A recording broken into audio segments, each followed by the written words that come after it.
लोकसभा नमस्कार, स्वागत है आप सभी का डीडी न्यूज में और आपके साथ मैं हूं संध्या शर्मा। लोकसभा चुनाव से पहले बीजेपी दक्षिण भारत में अपनी पकड़ मजबूत बनाने की कोशिश में लगी हुई है और इसी क्रम में तमिलनाडु में भाजपा और पट्टाली मक्कल काची के बीच गठबंधन हुआ है। इस गठबंधन में पीएमके को 10 सीटें मिली हैं। इस नए गठबंधन पर पीएमके के अध्यक्ष डॉक्टर अंबुमणि रामदास ने कहा कि तमिलनाडु में लोग बदलाव चाहते हैं। The last 10 years, PMK, Pattali Makkal Katchi, has been part of the NDA in Delhi. Today, Pattali Makkal Katchi has decided to join the NDA in Tamil Nadu, and an agreement was signed by my leader, Dr. Ramdas, and BJP State President, Mr. Annamalai. And we are happy that we have joined the NDA in Tamil Nadu for a change. PMK, we have been allotted 10 parliamentary constituencies in Tamil Nadu, and we are confident that we will have a great victory in the coming elections in Tamil Nadu as well as India. और लोकसभा चुनाव के शंखनाद के साथ ही अलग अलग दलों के नेता चुनाव प्रचार में जुट गए हैं। भारतीय जनता पार्टी के राष्ट्रीय अध्यक्ष जेपी नड्डा आज हरियाणा के करनाल का दौरा करेंगे। नड्डा करनाल में भाजपा के अभिनंदन समारोह को संबोधित भी करेंगे। हरियाणा के मुख्यमंत्री नायब सिंह सैनी ने आज अंबाला में एक रोड शो किया। इस रोड शो के साथ ही अपनी पार्टी के लिए चुनाव प्रचार की शुरुआत भी की।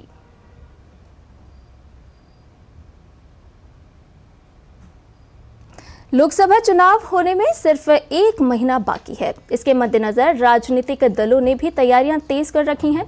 7 चरण में होने वाले आम चुनाव के लिए 19 अप्रैल से मतदान शुरू होगा।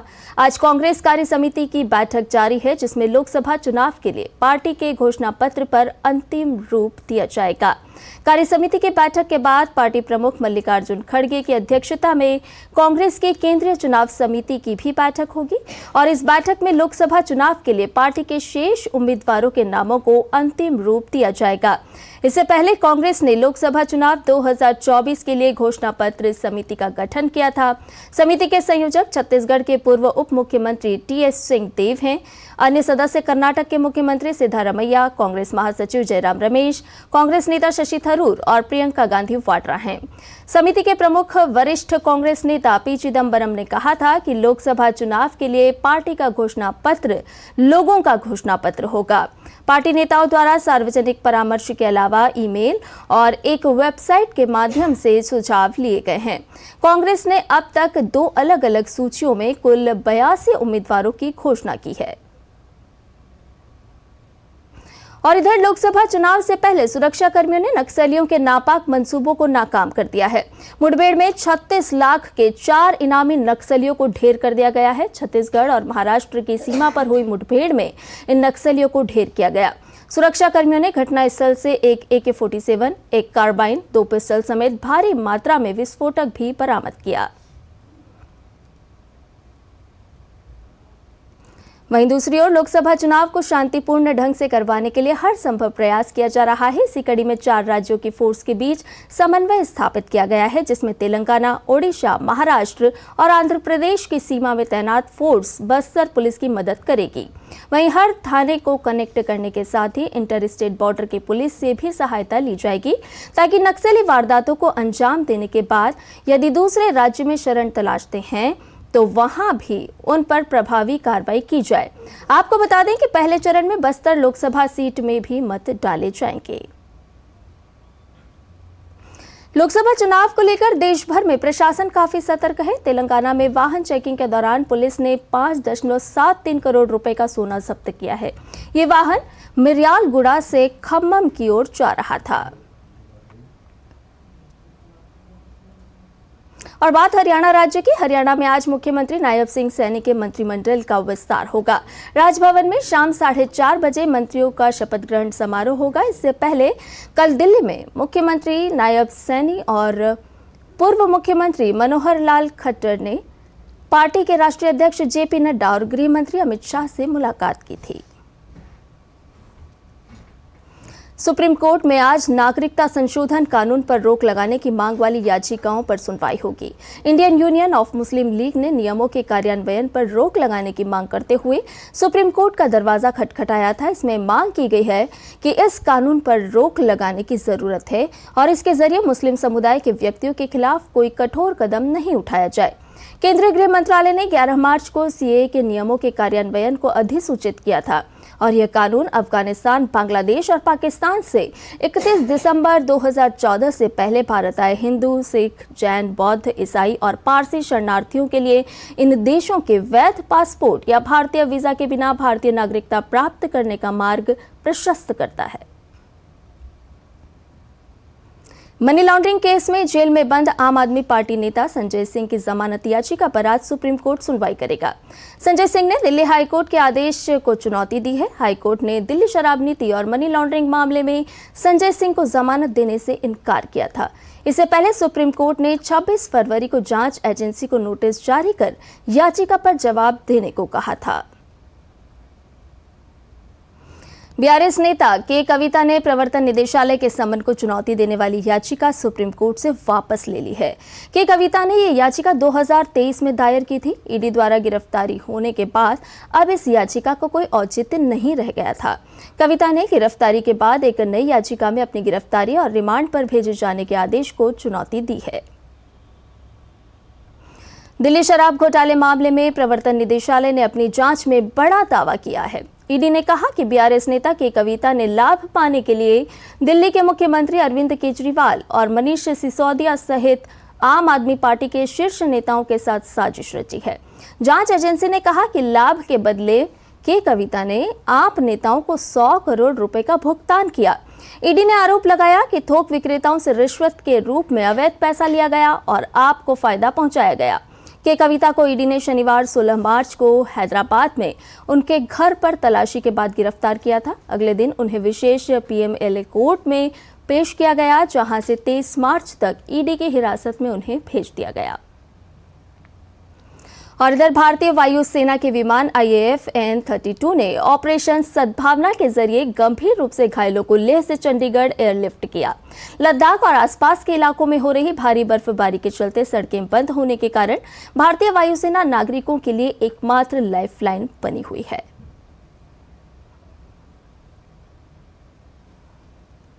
भारत और मालदीव ने भारतीय लाइन ऑफ क्रेडिट योजना को लेकर अपनी चौथी द्विपक्षीय समीक्षा बैठक की। बैठक के दौरान हितधारकों ने प्रभावी वितरण के लिए चल रही परियोजनाओं के कार्यान्वयन को सुव्यवस्थित करने के उद्देश्य से रचनात्मक चर्चा की है। भारतीय उच्चायुक्त मुनु महावर की सह-अध्यक्षता में हुई बैठक में इंडिया, एक्सिम बैंक और मालदीव सरकार की एजेंसियों के अधिकारियों ने भी भाग लिया। दोनों पक्षों ने परियोजनाओं का आकलन किया और प्रगति में आने वाली चुनौतियों का समाधान पर चर्चा की। बुल्गारिया के राष्ट्रपति रुमेन रादेव ने अपने देश के अवरुद्ध जहाज और नागरिकों को बचाने के लिए प्रधानमंत्री नरेंद्र मोदी का आभार जताया है। इस पर प्रधानमंत्री नरेंद्र मोदी ने सोशल मीडिया प्लेटफॉर्म एक्स पर कहा कि बुल्गारिया के राष्ट्रपति के संदेश की सराहना करता हूं। हमें खुशी है कि 7 बुल्गारियाई नागरिक सुरक्षित हैं और जल्द ही घर लौट आएंगे। भारत नौवहन की स्वतंत्रता की रक्षा करने और हिंद महासागर क्षेत्र में समुद्री डकैती और आतंकवाद से निपटने के लिए प्रतिबद्ध है।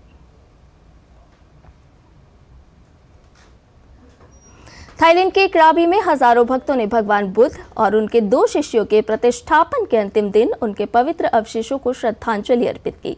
भगवान बुद्ध और उनके 2 शिष्यों के पवित्र अवशेष वर्तमान समय में क्राबी में वाट महतत वाचिरा मोंगकोल में स्थापित हैं। लद्दाख स्वायत्त पहाड़ी विकास परिषद के अध्यक्ष और मुख्य कार्यकारी पार्षद ताशी ग्लासन और संस्कृति मंत्रालय के एक प्रतिनिधि मंडल ने भी भगवान बुद्ध के पवित्र अवशेषों को सम्मान दिया और आदरणीय भिक्षुओं को संघदान की पेशकश की। आज उन पवित्र अवशेषों को थाईलैंड से उनके संबंधित घरों तक वापस ले जाया जाएगा, जिससे थाईलैंड में एक ऐतिहासिक और आध्यात्मिक रूप से समृद्ध प्रदर्शनी का समापन होगा। भारतीय अर्थव्यवस्था के लगातार शानदार प्रदर्शन को देखते हुए विदेशी निवेशकों का रुझान भारत की तरफ बढ़ रहा है। देश में इंश्योरेंस सेक्टर का कारोबार भी तेजी से बढ़ रहा है। विदेशी निवेशक भी इसमें अच्छी खासी दिलचस्पी दिखा रहे हैं। Financial services secretary Vivek Joshi के मुताबिक पिछले 9 साल के दौरान इंश्योरेंस सेक्टर में करीब 54,000 करोड़ रुपए का FDI आया है। विवेक जोशी का कहना है कि सरकार ने अपनी नीतियों में ढील दी है, जिससे विदेशी निवेशक बड़ी संख्या में भारत की ओर आकर्षित हो रहे हैं। पहले बीमा सेक्टर में FDI लिमिट सिर्फ 36% थी, लेकिन 2015 में केंद्र सरकार ने इसे बढ़ाकर पहले 49% और फिर 2021 में 74% कर दी। इंश्योरेंस इंटरमीडिएटरीज के FDI लिमिट को साल 2019 में बढ़ाकर 100% कर दिया गया। फाइनेंशियल सर्विसेज सेक्रेटरी का कहना है कि इन नीतिगत बदलावों से बीमा सेक्टर में विदेशी निवेशकों के लिए रास्ते पूरी तरह खुल गए और उन्होंने इसका भरपूर लाभ भी उठाया। जोशी के मुताबिक FDI के मुताबिक ही इंश्योरेंस सेक्टर बीमा कंपनियों की संख्या भी बढ़ी है। पिछले 1 दशक के दौरान बीमा कंपनियों की संख्या भी 54 से बढ़कर 70 हो गई है। इस दौरान बीमा सेक्टर की ग्रोथ मापने वाले बाकी पैमानों में भी बढ़ोतरी हुई है। और इधर स्टार्टअप महाकुंभ में कई ऐसे स्टार्टअप हैं जो सरकार के साथ मिलकर देश और दुनिया की समस्याओं का समाधान खोज रहे हैं। वाणिज्य मंत्रालय के साथ जुटे स्टार्टअप सरकार से जेम पोर्टल के साथ जुड़े हैं, जहां उन्हें नए ऑर्डर्स मिलने में मदद मिल रही है।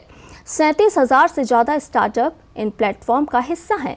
गवर्नमेंट मार्केट प्लेस जेम के CEO प्रशांत कुमार सिंह के साथ खास बातचीत की हमारे संवाददाता अजय मिश्र ने। नई दिल्ली के भारत मंडपम में स्टार्टअप महाकुंभ की शुरुआत हो चुकी है। 2024 इतिहास में याद रखा जाएगा जब भारत के स्टार्टअप इकोसिस्टम को ग्लोबल ले जाने की तैयारी है। मेरे पीछे आप देख रहे हैं गवर्नमेंट मार्केट प्लेस, जिसने एक नया रिकॉर्ड बनाया है और स्टार्टअप इकोसिस्टम को क्या कुछ मदद मिल रही है जेम प्लेटफॉर्म्स पर, उस पर बात करने के लिए हमारे साथ जेम के CEO मिस्टर प्रशांत कुमार सिंह हैं। सर, बहुत बहुत धन्यवाद हमसे बात करने के लिए। स्टार्टअप इकोसिस्टम जेम, कनेक्शन क्या है और फोकस क्या है? पहला कनेक्शन तो यही है कि हम खुद ही स्टार्टअप है गवर्नमेंट के इकोसिस्टम में, और जिस तरह हमारी ग्रोथ रही हम चाहते हैं कि हर एक स्टार्टअप हिंदुस्तान का ऐसे ही ग्रो करे। हमने पहले साल में 400 करोड़ किया और इस साल हम 4 लाख करोड़ करेंगे, तो 1000 टाइम्स की ग्रोथ हमारी हुई है। और इंक्लूसिविटी का जो हमारा पिलर है उसमें हम खास बल देते हैं कि जितने स्टार्टअप्स हैं उनको हम प्रमोट कर पाएँ। अभी करंटली हमारे पास 23,000 स्टार्टअप्स हैं और करीब 23-24 हज़ार करोड़ का व्यवसाय कर चुके हैं।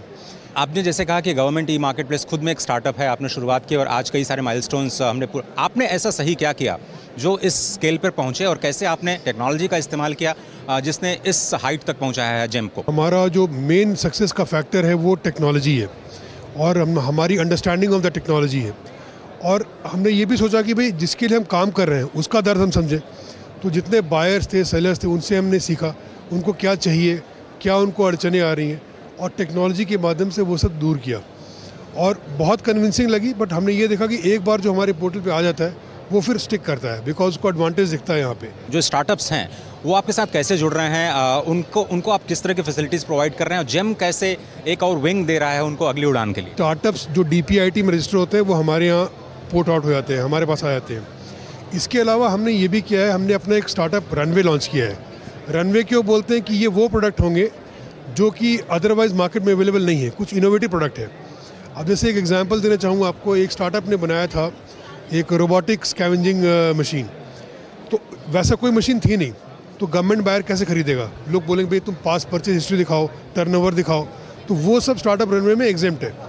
तो वो सिर्फ बायर डिसाइड करेगा कि मैं मुझे लेना है कि नहीं, अपना ऑल्टरनेटिव से मैच करेगा कि ये कॉस्ट कंपैटिबल है कि नहीं, कितना एफिशिएंट है, और हमने देखा कि बहुत सक्सेसफुल रहा है ये। कोई टारगेट है सर स्टार्टअप को सेंटर करते हुए जेम का कितना कुछ हो सकता है turnover in terms of investment? कुछ भी मैं तो मैक्सिमम चाहूँगा। अभी जैसे 23,000 कर रहे हैं, पर उस 23,000 में हर वो चीज़ नहीं है इनोवेशन वाला। तो अब गोइंग फॉरवर्ड हम ये करेंगे कि जहाँ पे जो स्टार्टअप्स इनोवेट करके आ रहे हैं, अपना बना रहे हैं, उसको हम इनक्रेजमेंट देंगे। इस इवेंट के बाद हम लोग स्टार्टअप से इंडिविजुअली भी एसोसिएट करेंगे, एज ए ग्रुप भी करेंगे, एज अ सेक्टर भी करेंगे, स्टेट वाइज है वो भी करेंगे, ताकि जितना कंट्रीब्यूट कर सके। हमें पता है स्टार्टअप का दर्द और हमें पता है स्टार्टअप की सक्सेस, तो उस माध्यम से हम उसको सबको आगे लेके जाएंगे। बहुत बहुत धन्यवाद सर बात करने के लिए। तो करीब करीब 1.25 लाख स्टार्टअप्स में से 23,000 जेम प्लेटफॉर्म पर ऑनबोर्ड हो चुके हैं और कहते हैं कि अगर गवर्नमेंट से ऑर्डर्स मिलना अगर पक्का होता है तो स्टार्टअप के अंदर एक नया जुनून होता है कुछ कर दिखाने का और कुछ ऐसे सॉल्यूशंस जो कि ग्रैंड चैलेंजेस का समाधान दे सकते हैं देश और इंटरनेशनल स्टैंडर्ड पर भी, उनको एक नई पहचान इस इन्वेस्टर महाकुंभ से मिलने जा रही है। कैमरामैन गौरव गिरी के साथ अजय मिश्र, डीडी न्यूज़ भारत मंडपम, दिल्ली। और अब नजर डालते हैं कारोबार जगत से जुड़ी कुछ और अहम खबरों पर फटाफट अंदाज में। चालू वित्त वर्ष के दौरान सरकार को डिविडेंड से शानदार कमाई हो रही है। वित्त मंत्रालय के ताजा आंकड़ों के मुताबिक non financial central public sector enterprises ने चालू वित्त वर्ष में अब तक सरकार को 61,149 करोड़ रुपए का डिविडेंड दिया है, जिनमें सरकार के पास माइनॉरिटी स्टेक है। यह आंकड़ा इन कंपनियों से मिले डिविडेंड का नया रिकॉर्ड है। सरकार उन इलेक्ट्रिक वाहन विनिर्माताओं के खिलाफ कानूनी कार्रवाई करने की योजना बना रही है जिन्होंने प्रोत्साहन राशि वापस नहीं की है। सरकार का कहना है कि उन्होंने फेम 2 योजना के तहत गलत तरीके से सब्सिडी का दावा किया था। पीएमपी के दिशा निर्देशों के उल्लंघन के कारण 3 मूल उपकरण निर्माताओं को सरकार को करीब 310 करोड़ रुपए वापस करने हैं। भारतीय दूरसंचार नियामक प्राधिकरण यानी ट्राई ने सिम स्वैप धोखाधड़ी को कम करने के लिए मोबाइल नंबर पोर्टेबिलिटी नियमों में बदलाव की घोषणा की।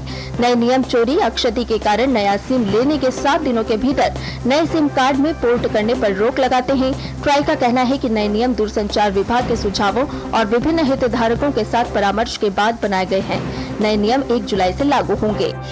देश के विमानन क्षेत्र में हाल में उतरने वाली विमानन कंपनी फ्लाई 91 ने सोमवार को गोवा के मनोहर अंतर्राष्ट्रीय हवाई अड्डे से बेंगलुरु के कैंपेगौड़ा अंतर्राष्ट्रीय हवाई अड्डा के लिए पहली उड़ान भरते ही वाणिज्यिक परिचालन शुरू कर दिया। क्षेत्रीय विमानन कंपनी ने बेंगलुरु से सिंधुदुर्ग के लिए भी अपनी पहली उड़ान का परिचालन किया। कंपनी ने 1,991 रुपए के विशेष किराए की पेशकश की है। कंपनी के प्रवक्ता ने कहा कि शुरुआती ऑफर फ्लाई 91 के सभी उड़ान क्षेत्रों पर लागू होगा।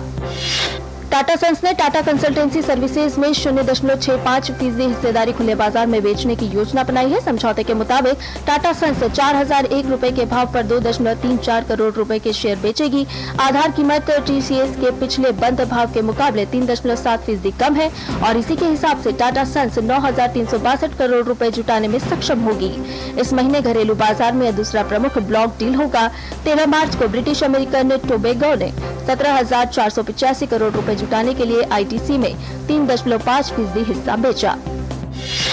टाटा स्टील का कहना है कि उसने ब्रिटेन में पोर्ट टालबोट संयंत्र में कोक ओवन का परिचालन बंद करने का फैसला किया है। टाटा स्टील ने एक नियामकीय सूचना में कहा, कोक ओवन बंद होने के प्रभाव को कम करने के लिए वह कोक के आयात में वृद्धि करेगी।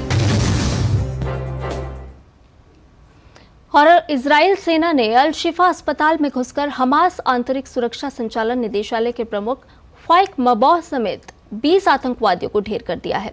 आपको बता दें कि हमास इस अस्पताल से ऑपरेट कर रहा था। वहीं फिलिस्तीनी स्वास्थ्य अधिकारियों ने भी जानकारी दी है कि इस ऑपरेशन में कई लोग हताहत हुए और एक इमारत में भीषण आग लग गई।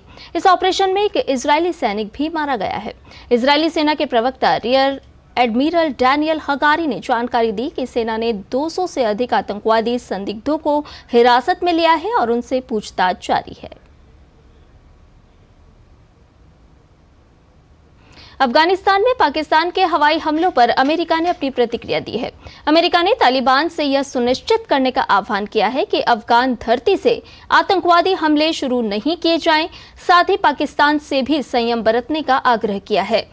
उनसे कहा गया है कि आतंकवाद विरोधी प्रयासों में नागरिकों को नुकसान न पहुंचे। अमेरिका के विदेश विभाग के प्रधान उप प्रवक्ता वेदांत पटेल ने कहा कि अमेरिका यह सुनिश्चित करने के लिए प्रतिबद्ध है कि अफगानिस्तान उन आतंकवादियों के लिए सुरक्षित पनाहगाह न बने जो अमेरिका और उसके सहयोगियों को नुकसान पहुंचाना चाहते हैं।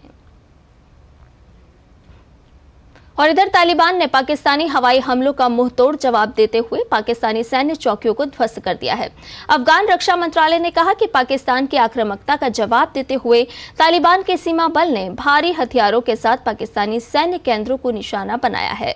सोमवार को डुरंड रेखा पर तालिबान और पाकिस्तानी सीमा सुरक्षा बलों के बीच झड़प हो गई थी और इसके बाद पाकिस्तान की ओर से रॉकेट हमले किए गए। इसके बाद पाकिस्तान ने अफगानिस्तान के खोस्त और पक्तिका प्रांतों में हवाई हमले किए, जिससे दोनों देशों के बीच तनाव और बढ़ गया। अफगानी रक्षा मंत्रालय ने कहा कि पाकिस्तानी लड़ाकू विमानों ने एक बार फिर अफगान क्षेत्र में प्रवेश किया। उन्होंने पक्तिका प्रांत के बेरमेल जिले और खोस्त प्रांत के सेपेरा जिले में बमबारी की। रहवासी इलाकों में हुए पाकिस्तानी हमलों के कारण महिलाओं और बच्चों सहित 8 लोगों की मौत हो गई। वहीं कैरेबियाई देश हैती में कानून व्यवस्था लगातार बिगड़ती जा रही है। राजधानी पोर्ट ओ प्रिंस में हिंसा के कारण 10 लोगों की मौत हो गई है। शहर में हुई लूटपाट और बिजली उपकरणों की चोरी के कारण बिजली आपूर्ति भी बाधित हो गई। देश में नई सरकार बनने का इंतजार हो रहा है। इस राजनीतिक गतिरोध के बीच सामूहिक हिंसा में बढ़त देखी जा रही है। हिंसा के कारण संयुक्त राष्ट्र के साथ साथ अमेरिकी और कनाडाई दूतावासों ने अपने कर्मचारियों को वापस बुला लिया है। वहीं अमेरिका ने जानकारी दी है कि एक संक्रमणकालीन परिषद स्थापित करने का प्रस्ताव अभी अंतिम चरण में है।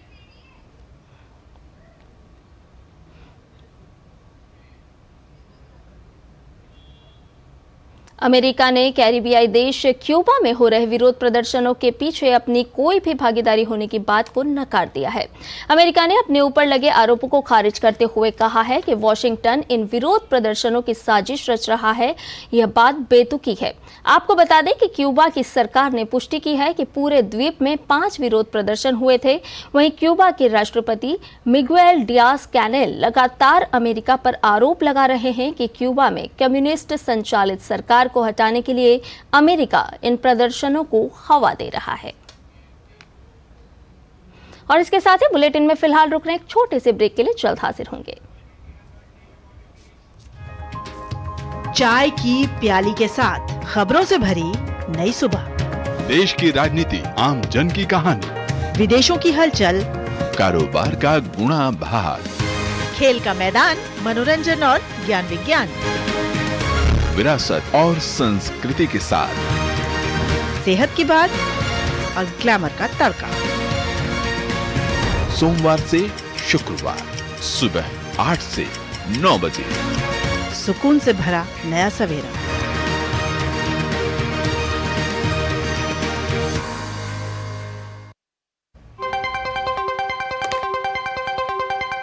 राजनीति की चाल से दुनिया के हाल तक,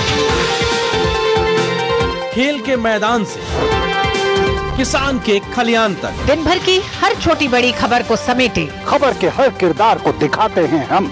डीडी न्यूज का प्राइम टाइम शो, सटीक और भरोसेमंद खबरें, खबर ही नहीं खबर का विश्लेषण भी, नए तेवर, नए कलेवर, नई धार और नई रफ्तार के साथ देखिए न्यूज नाइट हर रात 8 बजे सिर्फ डीडी न्यूज पर।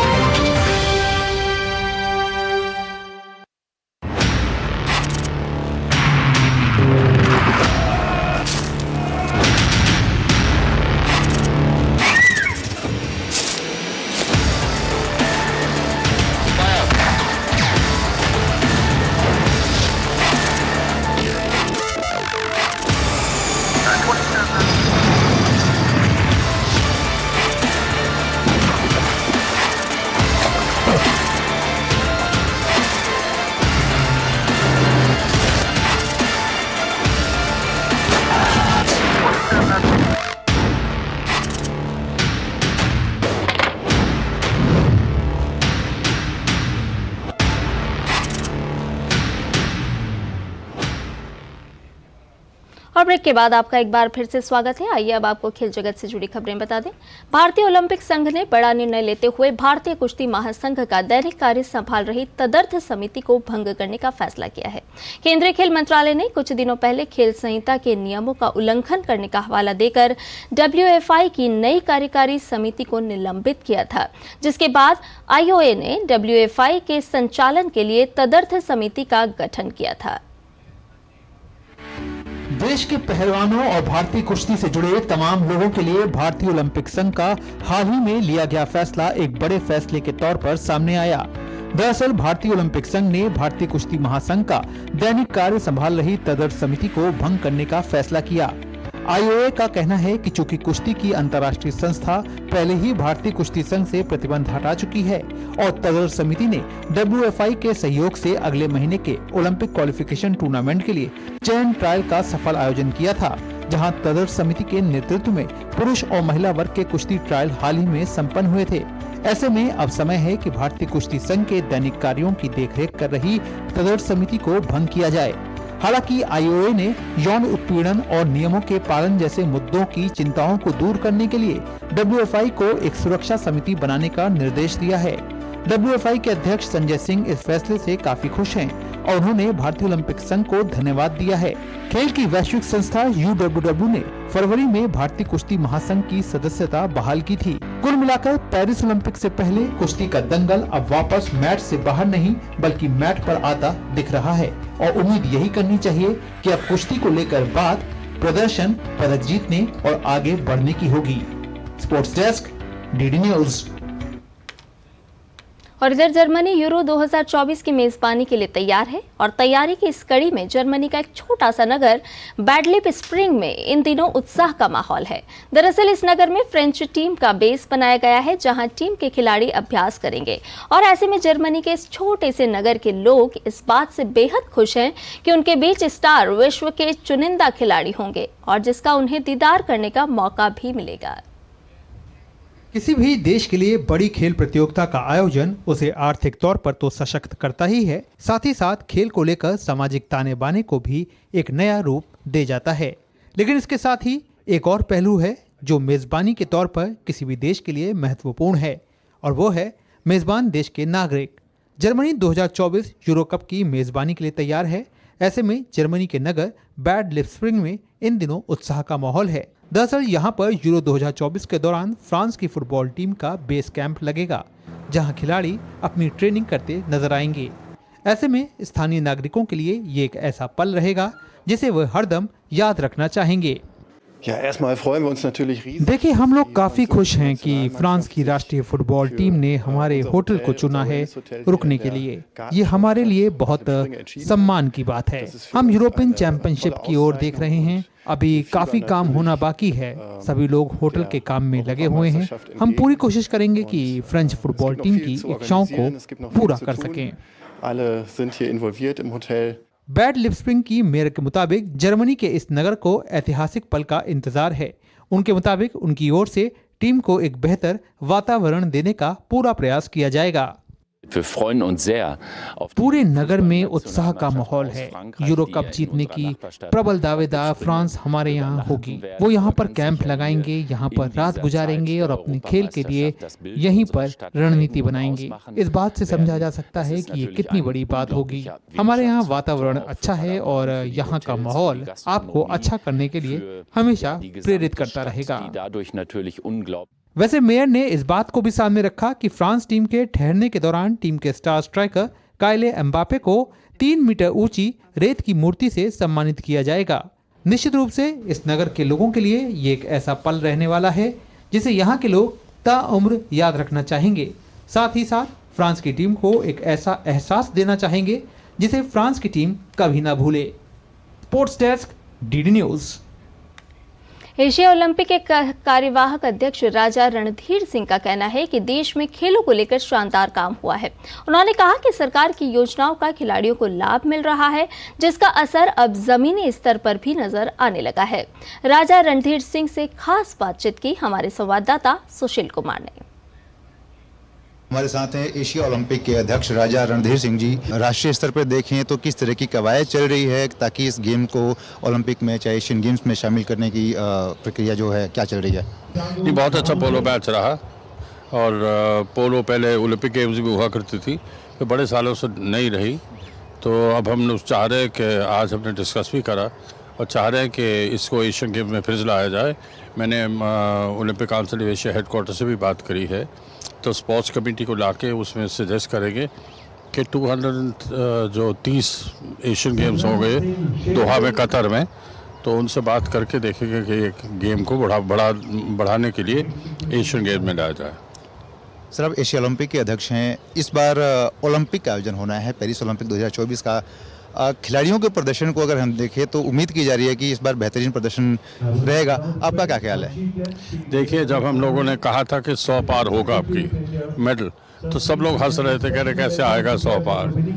तो देखिए 100 पार हुआ। इंडिया की परफॉर्मेंस बहुत बढ़िया रही और जो हमारे टॉप स्पोर्ट्समैन हैं वर्ल्ड क्लास है बहुत सारे, और यंगर वाले भी बहुत अच्छा कर रहे हैं। हमें काफ़ी उम्मीद है कि अब की बहुत बेहतरीन परफॉर्मेंस रहेगी। सर, खिलाड़ियों को क्या संदेश देंगे आप? नहीं, सब दिल लग के काम करें, पढ़ाई मेरा मतलब खूब दिल लग के प्रैक्टिस करें और कोचिंग अच्छी से ले। फैसिलिटीज़ गवर्नमेंट ऑफ इंडिया बहुत बढ़िया दे रही है।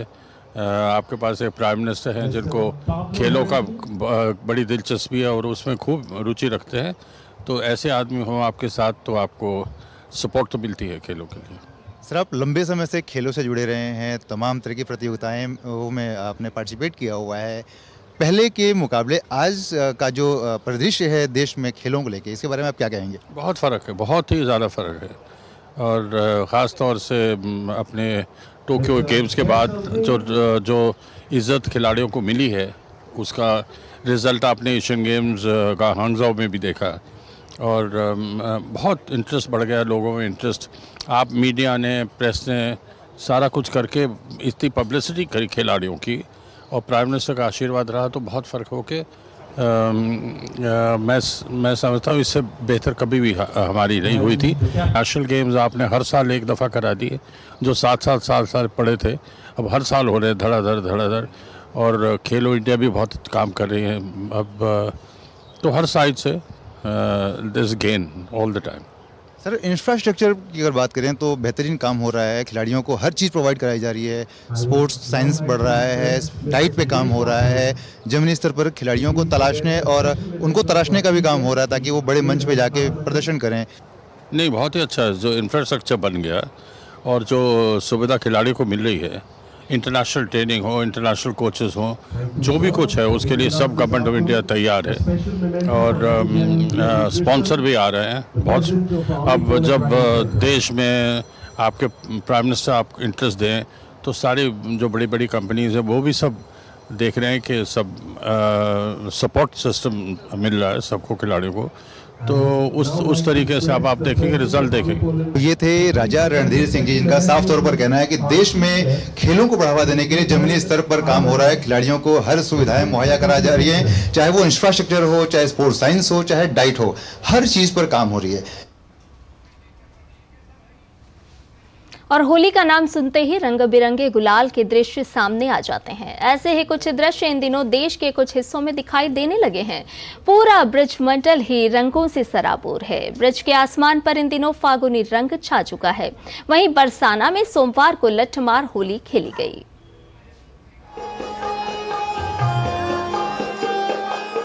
होली का त्योहार भले ही अगले हफ्ते हो, लेकिन होली के रंग देश के कुछ हिस्सों में बिखरने शुरू हो गए हैं। खास तौर पर ब्रज में तो होली के रंग हफ्ते भर पहले से ही दिखने लगते हैं। बरसाना में होली की शुरुआत होती है विश्व प्रसिद्ध लाडली जी मंदिर की लड्डू मार होली से। राधा कृष्ण के प्रेम में रंगने के लिए दूर दराज से लाखों की संख्या में श्रद्धालुओं ने रविवार को बरसाना लड्डू मार होली जमकर खेली। भक्त श्री जी के दर्शन कर उन्हें गुलाल और लड्डू अर्पित करते हैं। नंदगांव से कृष्ण स्वरूप शाखा सज धज कर बरसाने फाग मनाने आते हैं।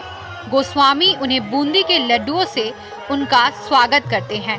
चारों तरफ से लड्डुओं की बरसात होने लगती है और लड्डुओं को लूटने के लिए असंख्य लोगों के हाथ ऊपर खड़े हो जाते हैं और उस प्रसाद को पाने के लिए आतुर रहते हैं। समूचा मंदिर प्रांगण राधा कृष्ण के प्रेम में सराबोर हो जाता है। लड्डू होली में प्रेम का रंग ऐसा बिखरा हुआ है, राधे कृष्ण के प्रेम का, भक्ति का, हर भक्त पे उनका रंग ऐसा दिख रहा है कि भीड़ में भी लोग आनंद ही आनंद में दिख रहे हैं। उनकी शक्ल पे सिर्फ आनंद ही आनंद दिख रहा है। मतलब ये समझ लीजिए अब वो हो रही है जो एकदम ना श्री जी का प्रसाद है। इस होली को देखने के लिए ना दुनिया भर से लोग आते हैं और वर्ल्ड फेमस होली है। लड्डू होली देख के बहुत अच्छा लग रहा है। ये मेरा फर्स्ट एक्सपीरियंस है, मतलब मैंने आज तक अभी सुना ही था, वीडियोस में देखा था, तो मेरा बहुत मन था हमेशा से कि मैं आऊँ। मुझे बहुत अच्छा लगा और मैं अभी भी एंजॉय कर रहा हूँ। ब्रज की होली में इसके बाद नंबर आता है लठमार होली की। बरसाना में सोमवार को लठमार होली मनाई गई। ये होली देश में ही नहीं बल्कि विदेशों में भी बहुत लोकप्रिय है। ब्रजभूमि की इस होली में राधा कृष्ण के प्रेम का रस भरा होता है। लठमार होली के नाम से ही स्पष्ट है कि यह होली रंग या पानी से नहीं बल्कि लठ से खेली जाती है। बरसाना में राधा रानी का जन्म हुआ था और कहते हैं कि नंदगांव से भगवान श्री कृष्ण अपनी टोली के साथ बरसाना की गोपियों संग होली खेलने आते थे। इस दौरान भगवान श्री कृष्ण राधा रानी संग ठिठोली करते हैं, जिसके बाद वहां की सारी गोपियां उन पर डंडे बरसाती है। गोपियों के डंडे की मार से बचने के लिए श्री कृष्ण समेत नंदगांव के ग्वाले लाठी और ढालों से अपना बचाव करते थे। तभी से बरसाना में लठमार का त्योहार मनाया जा रहा है। यहाँ पुरुषों को हुरियारे और महिलाओं को हुरियारन कहा जाता है। लठमार होली के बाद सभी मिलकर रंगों से होली का उत्सव मनाते हैं।